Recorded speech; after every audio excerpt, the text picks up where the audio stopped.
오늘 하나님의 말씀의 본문은 에베소서 5장 15절에서 21절. 설교의 제목은 지혜로운 자로 살라 두 번째입니다.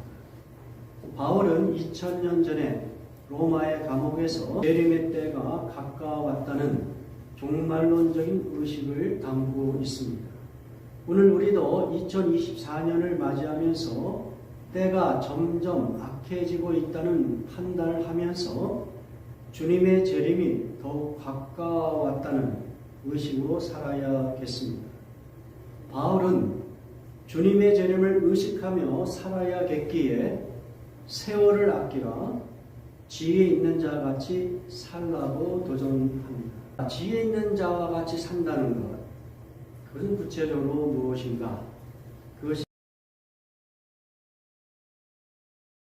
그래서 지난주에 그 첫 번째를 어떻게 적용했냐면 주의 뜻을 이해하는 데 노력을 기울이는 것, 이렇게 우리가 정리를 하였습니다.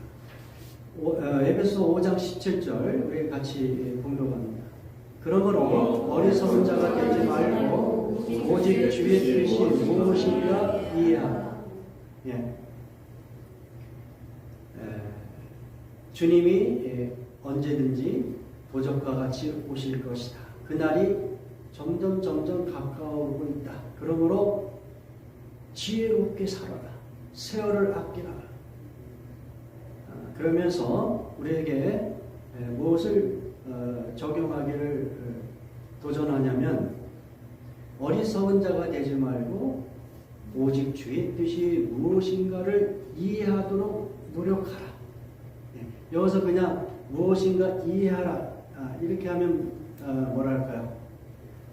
공허하게 허공을 치는 그런가 보다 이렇게 생각할 수가 있으니까 이 이해하라는 이 단어는 우리에게 무엇을 요구하냐면 노력하라는 우리의 어떤 실천과 행위를 이야기해 주고 있는 것입니다.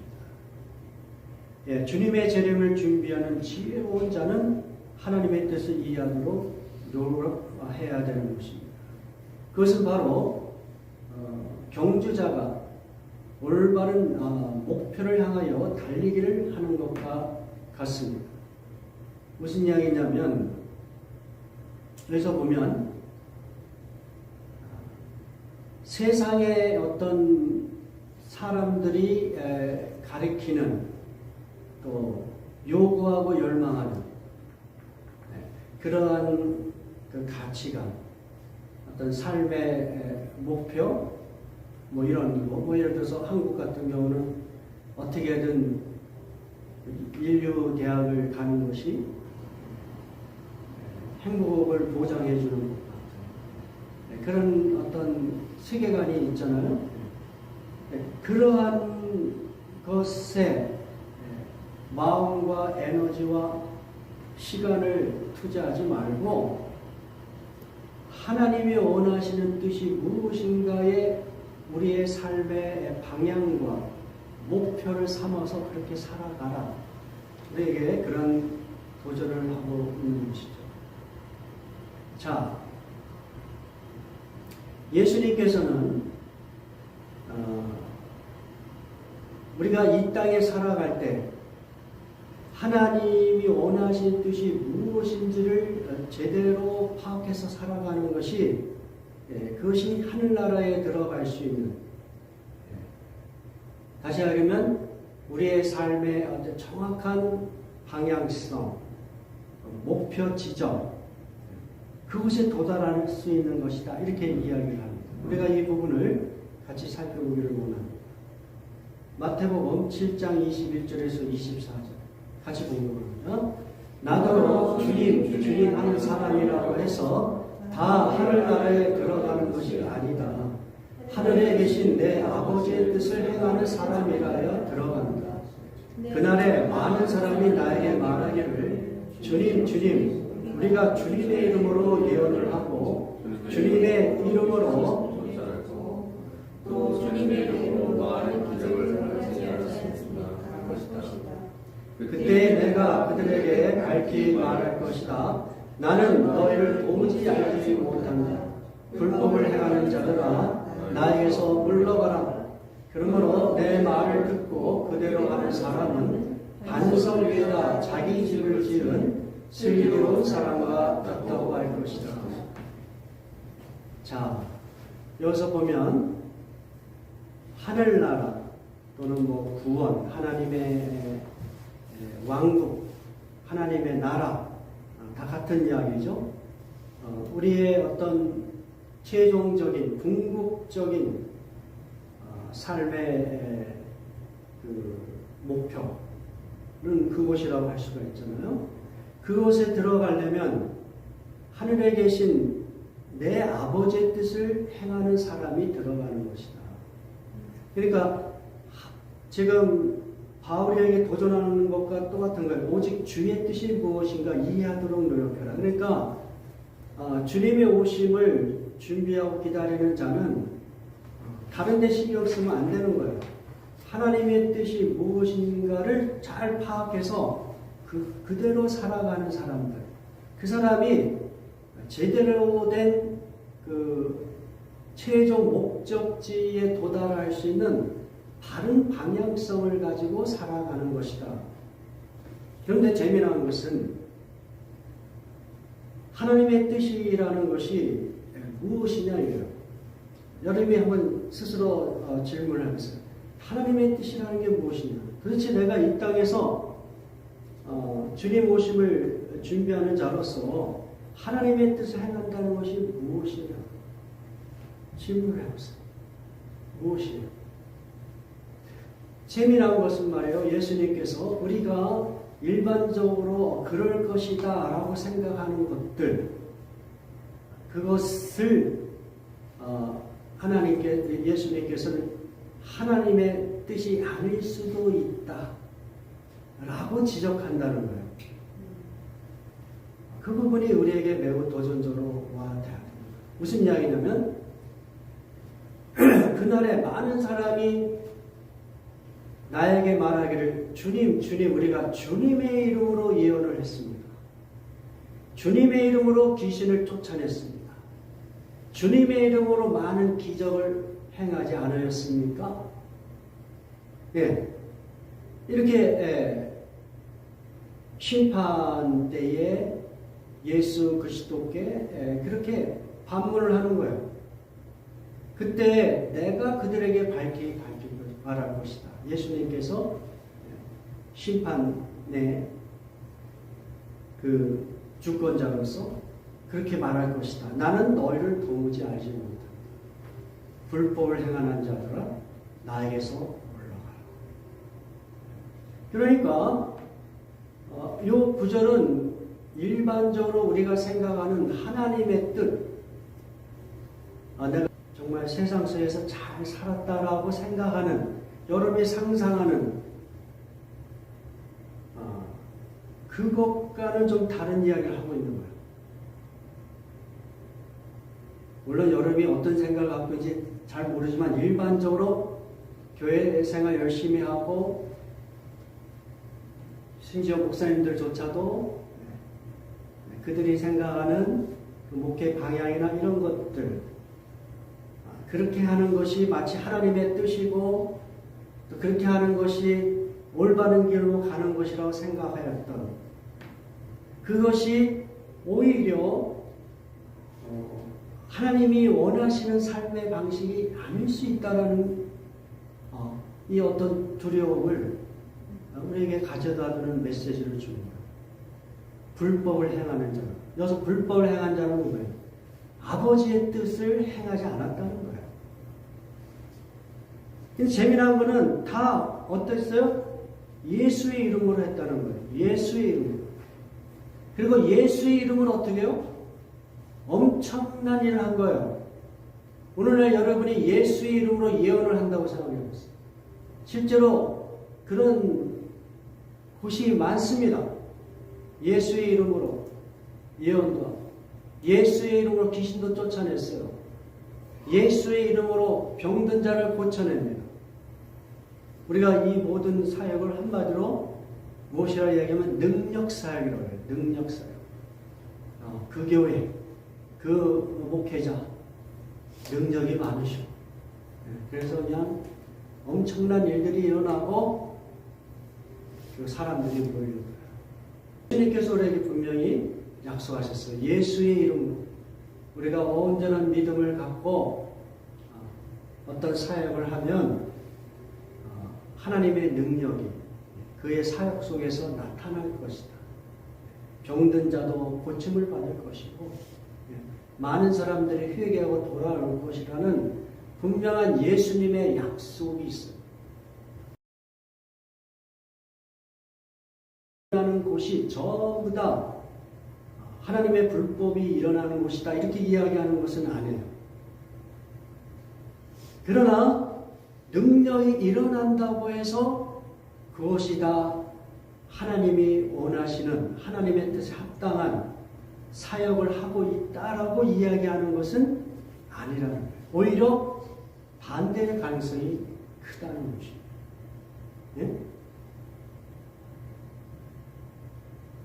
재미난 것은 그들의 능력이 다 무엇으로 행해집니까? 예수의 이름으로 행해집니다. 교회의 이름, 기독교의 이름으로 능력이 막 나타나는 거예요. 놀랍지 않습니까? 우리는 예수의 이름으로 곳곳에 이러한 일들이 일어나는 소식을 많이 듣습니다. 선교지에서, 일반 우리 주변의 교회에서도 마찬가지. 그냥 개척한 지 얼마 되지 않았는데 수십 명, 수백 명이 모여 거기에 하나님의 은혜가 있다라고 전부 다 한호성을 치는 것이죠.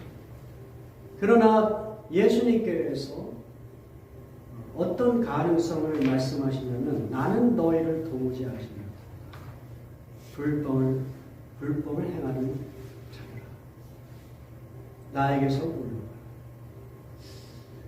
자, 이런 어떤 면에서 황당한 그러한 가능성을 예수님께서 말씀하고 있는 거예요. 그러면서 뭐라고 말씀하세요?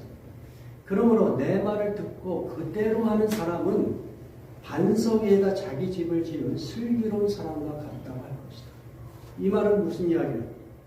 내 말을 듣고 그대로 하는 사람, 이 말은 다시 이야기하면 어떤 거예요?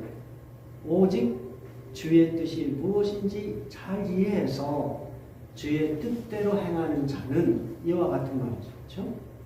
그 사람은 반석 위에다 자기 집을 지은 슬기로운 사람과 같다. 슬기로운 사람과 같다는 거예요. 똑같은 말이 뭐예요?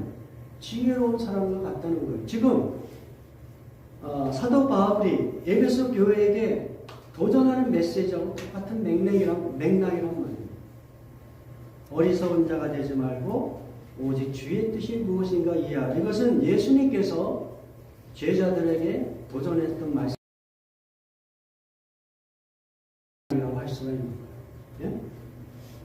예? 야, 나의 이름을 사용하였고 나의 이름으로 모였지만 그리고 그 속에서 능력이 일어나고 사람들이 많이 모인다 할지라도 어쩌면 그 자리는 불법, 그거 다 믿지 말아라. 무조건 다 그것이 하나님이 기뻐하시는 일이라고 그렇게 생각해서는 안 된다. 너희들은 이것을 생각해야 된다. 내 말을 듣고 그대로 하는 사람, 이것이 되어야 된다. 주의 뜻이 무엇인지 제대로 파악하고 그 뜻대로 행하는 것이 더 중요하다. 그것이 지혜로운 사람이다. 이렇게 이야기하고 있는 거예요. 그래서 제가 이제 이 주의 뜻을 이해하라는 이 제목을 가지고 지난주에 설명을 여러 각도로 하였지만 뭔가 부족한 것 같아서 이번 주도 이 부분을 좀 더 하기를 원하는 것이죠. 자, 분명한 것은 예수님께서 예수의 이름을 빌어서 능력이 나타난다 하여서 눈에 보이는 방식으로 말이에요. 뭐 사람들도 막 모이고 회개하고 이 어떤 능력이 일어난다고 해서 그것이 곧 하나님의 뜻을 행하는 것이다 라고 자동적으로 생각할 수는 없다는 거예요. 그렇다면 예수님은 어떤 기준을 가지고 아버지 하나님의 뜻을 행하는 것이다 라고 생각하였을까? 어떤 기준으로 천국에 들어가는 기준을 삼고 말씀하시는가? 그 질문을 해야 돼요. 예수님께서 그 말씀을 하십니다. 마태복음 7장 19절에서 20절. 마태복음 7장 19절에서 20절. 같이 보겠습니다. 좋은 열매를 맺지 않는 나무는 찍어서 물 속에 던진다. 그러므로 너희는 그 열매로 그 사람들을 알아야 한다. 자, 무슨 이야기입니까? 좋은 열매를 맺는 것, 그것이 주의 뜻대로 행하는 거예요. 주의 뜻대로 될 거예요. 무슨 이야기입니까? 거짓 선지자들을 통하여서도 예수의 이름을 빌어서 능력과 어떤 엄청난 일들이 일어날 수도 있다는 거예요. 근데 결국은 그들의 그 열매는 좋은 열매가 아니라는 거예요. 예수님이 보시기에. 겉에 드러난 현상은 좋아 보이지 않습니까? 병이 고쳐지고 귀신이 쫓김을 받고 하나님의 메시지가 증거가 되고, 예? 사람들이 막 모이고 막 그냥 성장을 하는데 좋아 보이잖아요. 그게 좋은 열매가 아닌가요? 근데 예수님은 그거 가지고 좋은 열매냐 나쁜 열매를 평가하지 않으신다는 거예요. 이게 중요해요. 예? 능력을 가지고 세상의 업적을 가지고 어떤 성취를 가지고 너 이 세상에서 참 좋은 열매 맺었구나 이렇게 평가하지 않으시겠다는 거예요. 이게 분명한 메시지예요. 우리에게 이러한 주님의 뜻을 여러분들이 이해할 수 있어야 되는 거예요. 예? 근데 우리는 전부 다 우리의 마음은 어디에 다 가 있어요? 능력에 가 있잖아요. 업적에 가 있고. 사람들이 많이 모인 곳에 우리의 마음이 다 쏠리고 있잖아요. 뭔가 거기에 있을 것이다. 그렇죠? 근데 예수님은 분명하게 말씀하신 거예요. 야, 그런 일들이 일어날지라도 불법을 행하는 자, 나쁜 열매로 평가될 수 있다. 우리에게 이렇게 도전하고 있는 것입니다. 자, 그렇다면 좋은 열매라는 게 무엇인가? 네? 하나님의 나라에 들어갈 수 있고 또 주님의 뜻에 합당하게 따름으로 드러나는 그 좋은 열매라는 것이 무엇인가? 자, 이 부분을 우리가 살펴보기 전에 먼저 전제해야 될 것이 있어요. 좋은 열매를 맺으려면 일단 어떻게 해요? 나무에 잘 접붙여 있어야 되는 것이. 예? 우리가 그 부분 같이 읽어보겠습니다. 요한복음 15장 5절. 나는 포도나무여 너희는 가지라. 그가 내 안에 내가 그 안에 거하면 사람이 열매를 많이 맺나니 나를 떠나서는 너희가 아무것도 할 수 없습니다. 예수님은 포도나무요. 예수님을 믿고 따르는 성도들을 가지다. 이렇게 표현을 했어요. 그래서 예수님과 성도들이 떼어내야 떼어낼 수 없는 릴레이션십.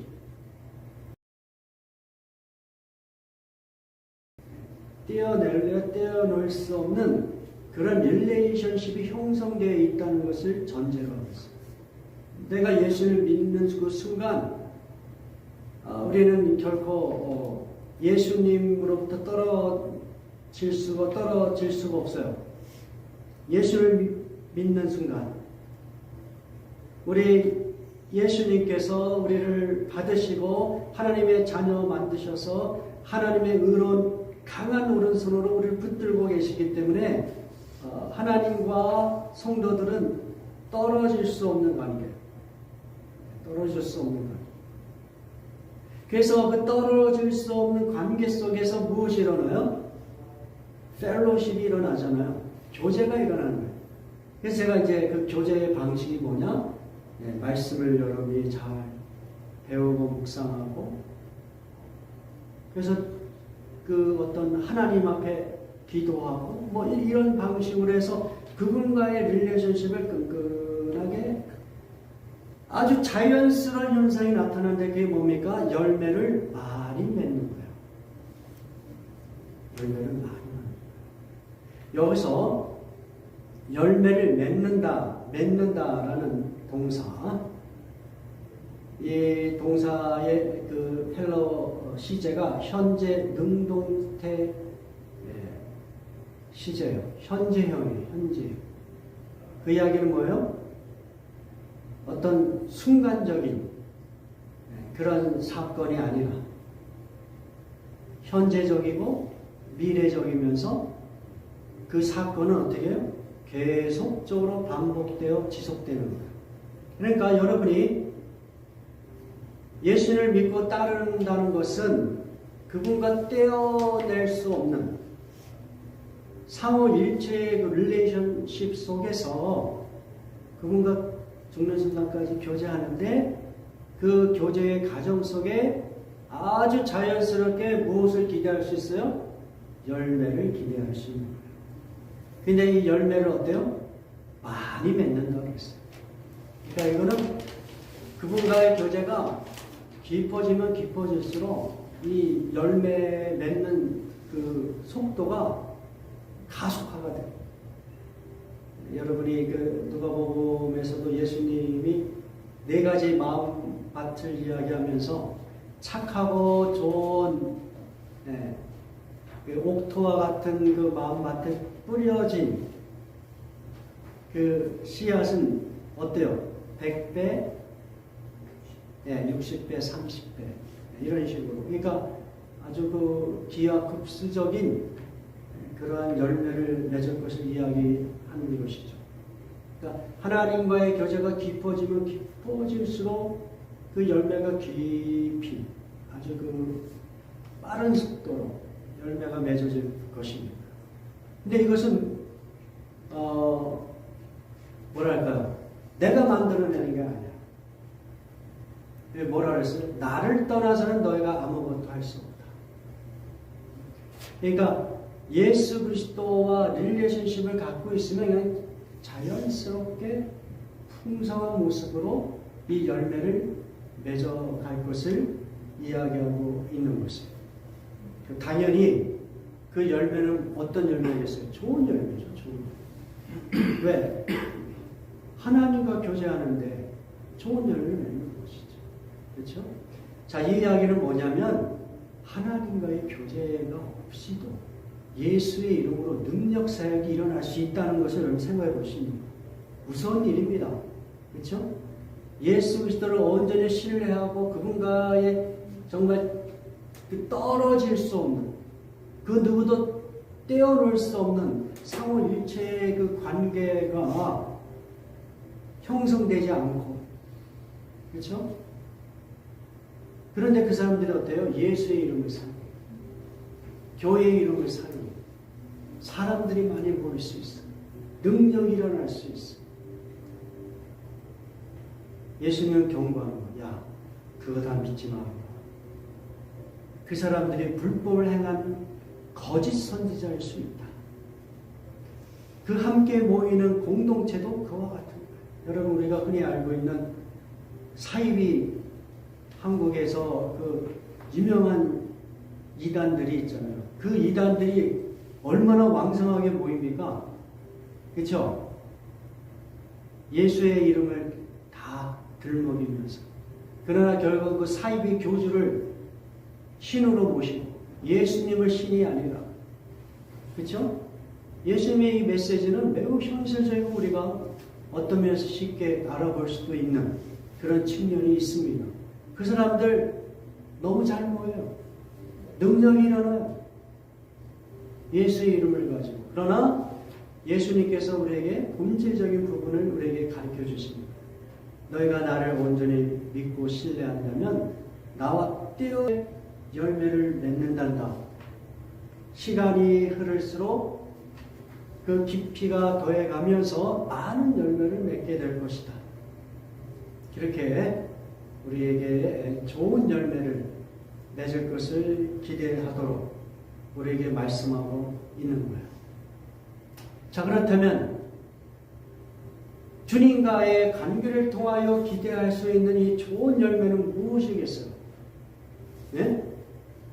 지금까지 살펴본 바에 의하면 일단은 능력, 예언, 귀신을 쫓아내는 것, 그런 것도 예수를 믿는 자들에게 분명히 따른다고 했으니까 그런 것도 하나의 열매는 될 수 있겠지만, 그러나 천국을 보장해주는 열매는 아니다.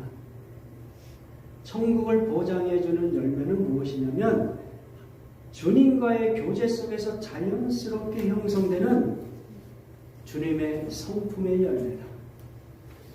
그것을 사도 바울은 모든 선과 의와 진실이라고 우리에게 가르쳐줍니다. 하나님의 성품은 여러 가지 측면에서 설명할 수가 있어요. 그러나 특별히 우리가 에베소서 5장을 통해서 살펴보면 그렇습니다. 에베소서 5장 5절과 8절에서 10절 같이 봉독합니다. 여러분은 이것을 확실히 알아두십시오. 음행하는 자나 행실이 더러운 자나 탐욕을 부리는 자는 우상 숭배자여서 그리스도의 나라 곧 하나님의 나라에서 상속받을 몫이 없습니다. 여러분이 전에는 어둠이었으나 지금은 주 안에서 빛입니다. 빛의 자녀답게 사십시오. 빛의 열매는 모든 선과 의와 진실입니다. 주님께서 기뻐하시는 일이 무엇인지를 분별하십시오. 자, 여기서도 똑같은 이야기를 하잖아요. 주님께서 기뻐하시는 일이 무엇인지를 분별해라. 네? 우리가 계속 그 분별하기 위하여 지난주부터 계속 주님의 뜻이 무엇인지를 여러 각도에서 살펴보고 있는 거예요. 자, 여기서 보면 재미난 것이 나쁜 열매가 무엇인지를 여기서 설명해 주고 있어요. 음행, 또 더러운 자라는 것은 음행과 관련된 그런 것들을 행하는 자, 또 탐욕을 부리는 자는 우상 숭배자다. 다시 하면 지금 여기서 얘기하는 것들은 다 뭐예요? 나쁜 열매예요. 그러니까 아까 예수님께서 말씀하신 대로 예수의 이름을 가지고 능력이 일어났고 귀신이 쫓김을 받고 병이 고쳐졌어. 사람들이 막 모여. 그런데 그들의 삶의 모습에 뭐가 있어요? 탐욕이 있고 음행이 있고 더러운 부분이 있어요. 여러분, 이 부분 이해하는데 어렵지 않을 거예요. 사이비 지도자들 생각해 보세요. 그렇죠? 예? 최근에 우리 한국에서 있었던 그 사이비 지도자들 보세요. 겉모양은 교회에 간판을 걸고 성도들이 막 모이고 막 부흥하지만은 그 이면에서 어때요? 온갖 음행이 일어나죠. 음행이. 저 무슨 만민 무슨 교회 뭐 여러 가지 교회들이 있잖아요. 다 교회 이름으로 모이는 거예요. 근데 거기에 예수님이 평가하시고자 하는 좋은 열매고 놀랍습니다. 성경은 아주 분명하게 좋은 열매와 나쁜 열매를 우리에게 제시하면서 좋은 열매를 맺는 자만이 구원받을 수 있다고 이야기합니다. 그 좋은 열매는 어떤 우리의 행실이라기보다 예수 그리스도를 온전히 신뢰함으로 그분과의 교제 속에서 자연스럽게 얻어지는 하나님의 성품을 이야기해주고 있는 거예요. 예? 그것이 뭐냐면 빛의 자녀답게 사십시오. 빛의 열매는 모든 선과 의와 진실입니다. 이렇게 얘기했는데 그 하나님의 백성들에게 요구하는 것이 뭐예요? 예언이에요? 능력이에요? 업적이에요? 아니에요. 예수님께서 또 사도 바울이 우리에게 제시해주는 천국에 들어가는 사람들의 빛의 열매, 좋은 열매는 무엇이냐면 모든 선과 의와 진실, 이거 얘기하고 있어요. 업적 아닙니다. 능력 아닙니다. 예? 대단한 어떤 사람들이 평가해주는 위대한 일 아니에요. 분명하게 좋은 열매, 또 하나님이 뜻에 합당하게 맺어져야 되는 열매는 하나님의 성품과 관련된 열매입니다. 또 우리가 에베소서 5장 5절에서 미스하지 않아야 될 그런 말씀 중에 하나가 뭐냐면, 여러분 보세요. 탐욕을 부리는 자는 우상 숭배자다, 이 부분이 있어요. 탐욕을 부리는 것, 욕심을 부리는 것이죠. 누구나 다 우리 안에 욕심이 있어요. 디자이어가 있어요. 그렇죠? 그 디자이어는 매우 바람직한 거예요. 어떤 면에서. 그 디자이어가 있어야지 뭔가 활동하게 만들잖아요. 그렇죠? 디자이어가 없으면 아무 일도 안 해. 그냥 방 안에서만 그냥 시간 보내는 거예요. 뭔가 디자이어가 있으면 우리를 활동하게 만들어. 그런데 이 디자이어는 컨트롤을 해야 돼요. 디자이어가 뭐랄까요? 하나님보다 나의 디자이어가 더 커버리면 그 순간 그 디자이어는 뭐가 돼요? 우상이 되어버립니다. 우상. 돈을 많이 벌고 싶어? 돈 많이 버는 거 자체가 나쁜 건 아니잖아요. 돈 많이 버셔야 돼요. 할 수 있으면. 공부 많이 하고 또 위대한 학자가 되는 할 수 있으면 하세요. 여러분이 성공을 꿈꾸는 거 잘못된 거 없습니다. 그 디자이어 없는 것보다는 있는 게 더 좋을지도 모르겠어요.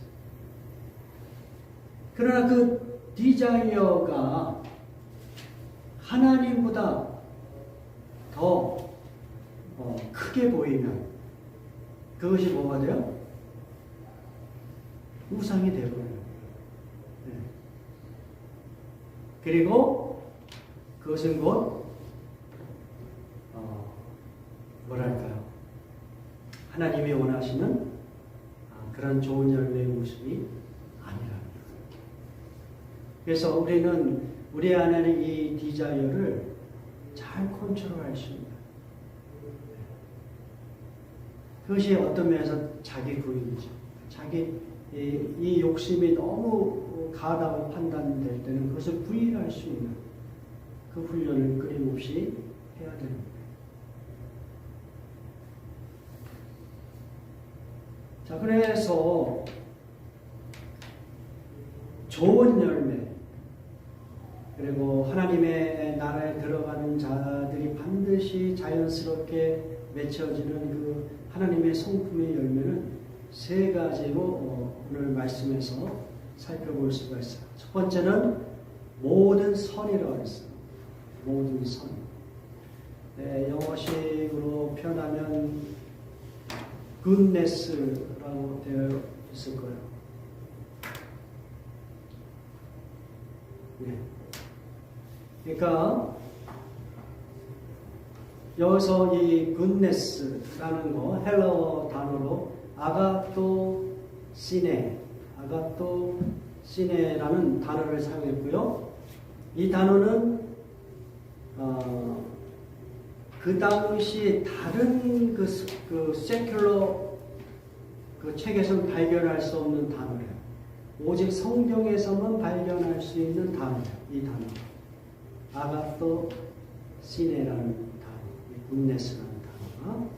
그리고 이것은 신약 성경에서 4번만 사용이 됐습니다. 무슨 이야기냐면 이 굿네스는 우리 속에서 나오는 것이 아니라는 거예요. 하나님으로부터 나오는 거예요. 그래서 하나님과 교제하고 그분을 닮으려고 하는 자들에게 자연스럽게 이 굿네스가 형성이 되는 것이죠. 이 굿네스 말 자체가 우리에게 기분 좋게 하는 단어 아닌가요? 좋은 거잖아요. 우리 말로는 뭐 선한 것, 착한 것, 예? 단어 자체가 너무 좋아요. 그러니까 그 모든 착하고 선한 모든 것이 되잖아요. 모든 것. 예. 그러니까 이 세상에서 존재하는 모든 착하고 좋은 것은 다 누구로부터 오는 거예요? 하나님으로부터 오는 거예요. 하나님. 그러니까 성도가 이 땅에서 뭔가 내 삶 속에서 굿네스가 있다면 선한 것이 경험되고 그런 것들을 할 수 여러분이 느낀다면 그것은 이게 하나님이 주시는 은총이구나. 그래서 하나님을 찬양하고 하나님께 영광을 돌리는 것이죠. 이 땅에서 여러분이 경험하는 모든 좋은 것은 다 하나님으로부터 오는 것이라는 것을 생각해 볼 필요가 있습니다. 자, 그렇다면 성도가 이 하나님으로부터 오는 이 모든 선한 것을 어떤 방식으로 경험하고 실천할 수 있을까? 예, 그것은 한마디로 이야기하면 사랑이에요. 사랑. 그 부분을 위해서 에베소 5장 1절과 2절을 공독하겠습니다. 그러므로 사랑을 받은 자녀같이 너희는 하나님을 본받는 자가 되고 그리스도께서 너희를 사랑하신 것 같이 너희도 사랑 가운데서 행하라.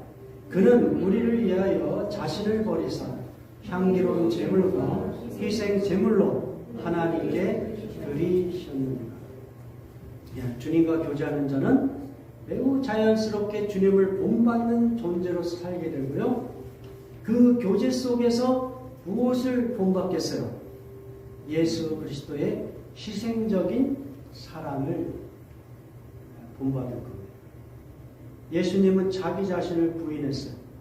그래서 하나님의 뜻에 순종하는데 죽기까지 순종할 수 있었던 것은 자기 자신을 부인했기 때문에 바로 그러한 어떤 희생의 자기 부인의 사랑 그것을 우리가 자연스럽게 배우는 것이죠. 그래서 우리가 아까 본 내용대로 탐욕을 부리려고 하는 그 어떤 우리의 욕망, 그 사랑을 본받아서 우리도 자연스럽게 어떻게 해요? 내 욕망을 컨트롤할 수 있는 거죠. 주님이 이런 삶을 사셨구나. 이러한 삶이 하나님의 뜻을 이루고 하나님의 구원을 완성시키는 거예요. 아주 자연스러운 모습으로 우리 안에 이 탐욕을 부리고 싶어하는 그래서 결국은 그 탐욕의 지배를 받고 탐욕이 우상이 되는 그러한 삶을 거역하고 자기를 부인해가면서 주님의 구원을 이루고자 하는 그러한 사랑의 연습을 하는 것이죠. 연습하는 이게 뭐 하루아침에 되지는 않겠지만 우리는 끊임없이 자기를 주님과의 교제 속에서 자기를 돌아보고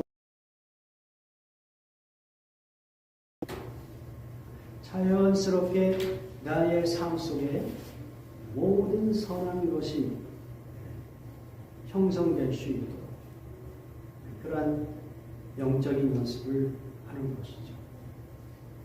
어떤 면에서 우리는 작은 것, 부족해 보이는 것, 불편한 것, 가난하고 약한 것을 그냥 나쁜 것이라 거기에는 하나님의 은혜가 없는 것이고 하나님의 사랑이 결핍된 것이라고 생각하는 잘못된 생각.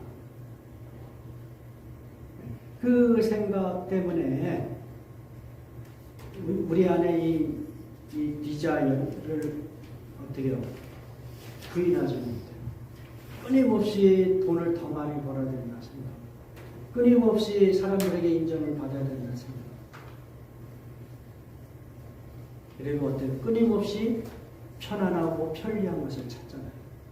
좀 불편하고 좀 부족한 걸 견디는 것. 여러분 그 요한계시록에서 보면은 그 바벨론이 하나님의 심판을 받을 때 그 심판의 내용 속에 뭐가 있냐면 사치함이 들어가 있어요. 사치함이라는 게 뭐예요? 뭐라 그래? 100불만 줘도 되는 것을 1000불 주면서 누리고 싶어 하는 그 욕망이 우리한테 있잖아요.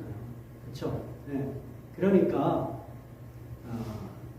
100불 줘도 어느 정도 부족하지만 그러나 만족할 줄 아는 그 연습을 하는 것입니다. 그것이 우리의 삶을 훨씬 더 풍성하게 만들어요. 이 모든 선에 관한 하나님의 성품에 관련해서 이렇게 우리가 자기 자신을 부인하는 방식으로 이 선을 여러분의 삶 속에서 경험할 수 있기를 주님의 이름으로 축원합니다. 두 번째 성품은 의로움이에요. 이 의로움, 헬라어로 디카이 오시네라는 단어를 사용했고요. 이 단어의 뜻은 divine approval이에요. 그러니까 하나님의 승인. 하나님이 특별히 여기서 그 천상의 심판이 될 거예요. 백보자 심판에서 하나님께서 어프로브한 것만이 구원받잖아요. 그러니까 그 하나님의 심판대에서 어프로브를 받는 것, 그것이 바로 뭐예요? righteousness, 의로운 것이다. 하나님이 받으실 만한 것이고, 그러한 하나님의 어프로브를 있는 사람이 어떻게 해요? 영원한 생명을 얻는 것이죠. 예. 그러니까 이 하나님의 의는 인간으로부터 역시 얻어지는 것이 아니라, 또는 인간의 어떤 선행을 통해서 하나님이 너 괜찮아, 어프로벌, 이런 방식이 아니라 예수 그리스도를 믿고 따르는 자들에게 어프로벌이 형성이 돼요.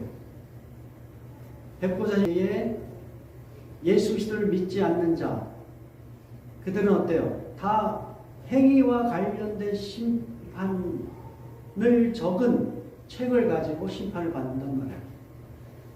그러나 예수 그리스도를 믿는 자는 그 이름이 어디에 기록이 되어 있어요? 생명책에 기록이 되어 있어요. 그러니까 백보자 심판 때에 우리 하나님은 어떤 걸 기준으로 구원하시고 영생을 주시냐면 예수 그리스도를 믿는 자들의 이름이 생명책에 있어야 되는 거예요.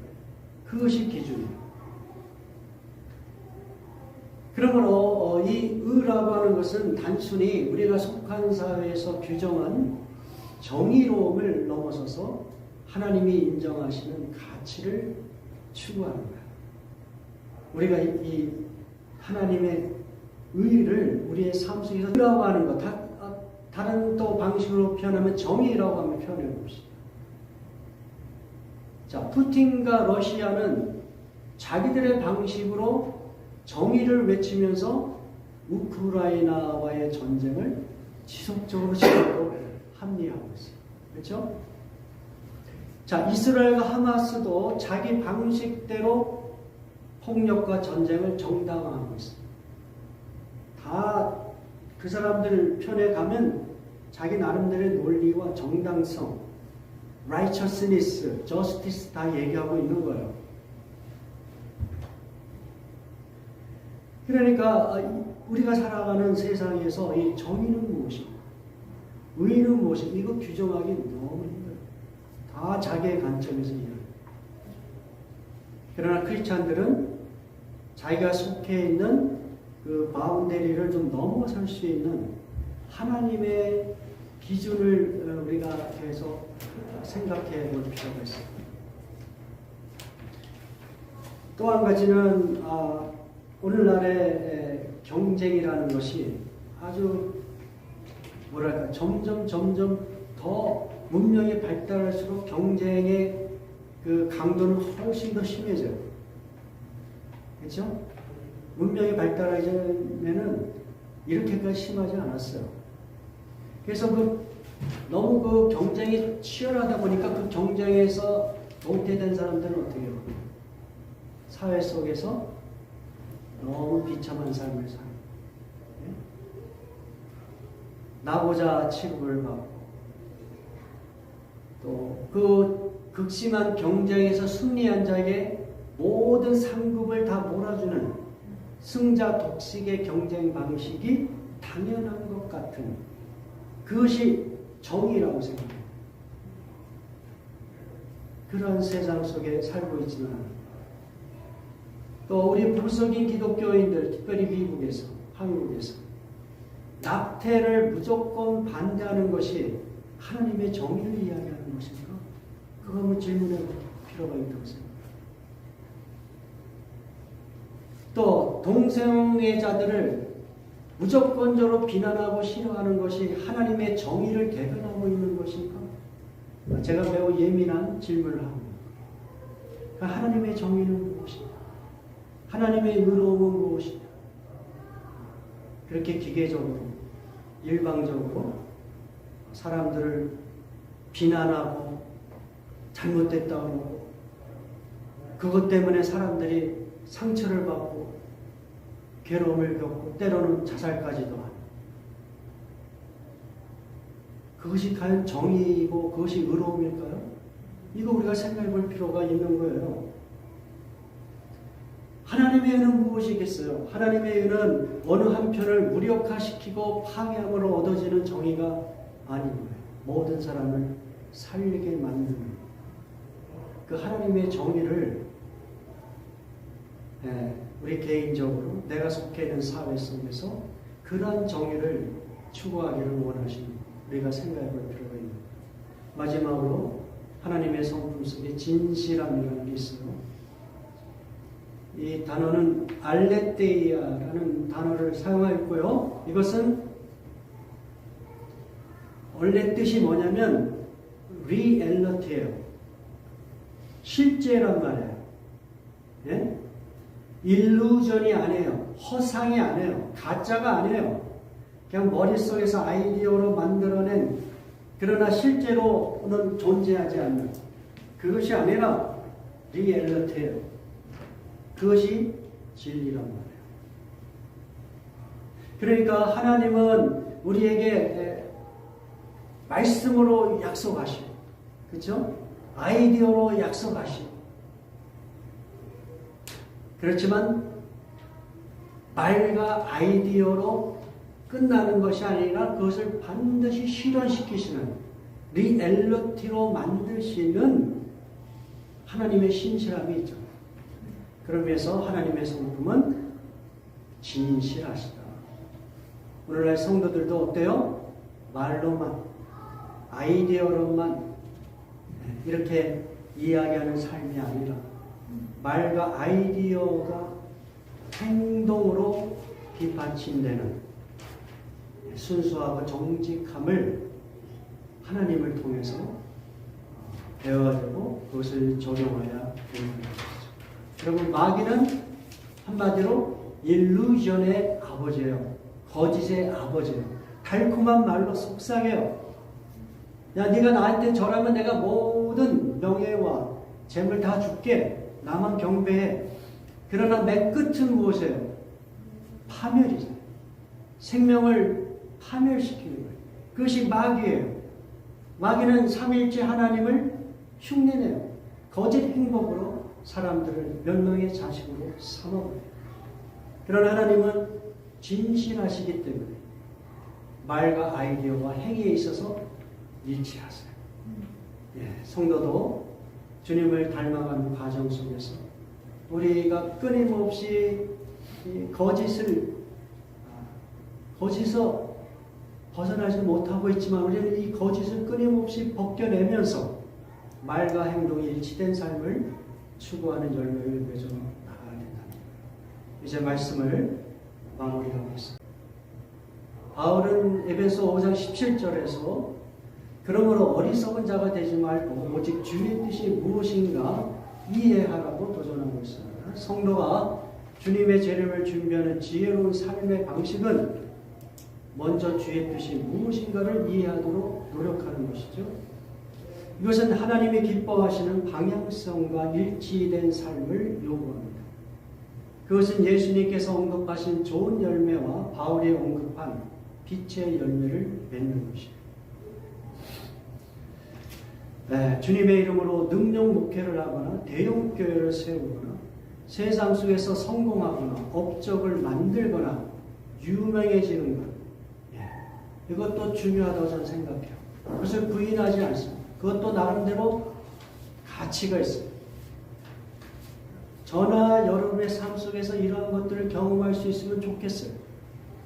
그러나 그러한 것들이 나름대로 다 가치가 있고 우리가 할 수 있으면 그것을 경험하였으면 하는, 그래서는 절대적인 가치는 아니다. 주님이 요구하시는 좋은 열매는 아니라는 거예요. 그러한 주님의 뜻을 우리가 이해하여라.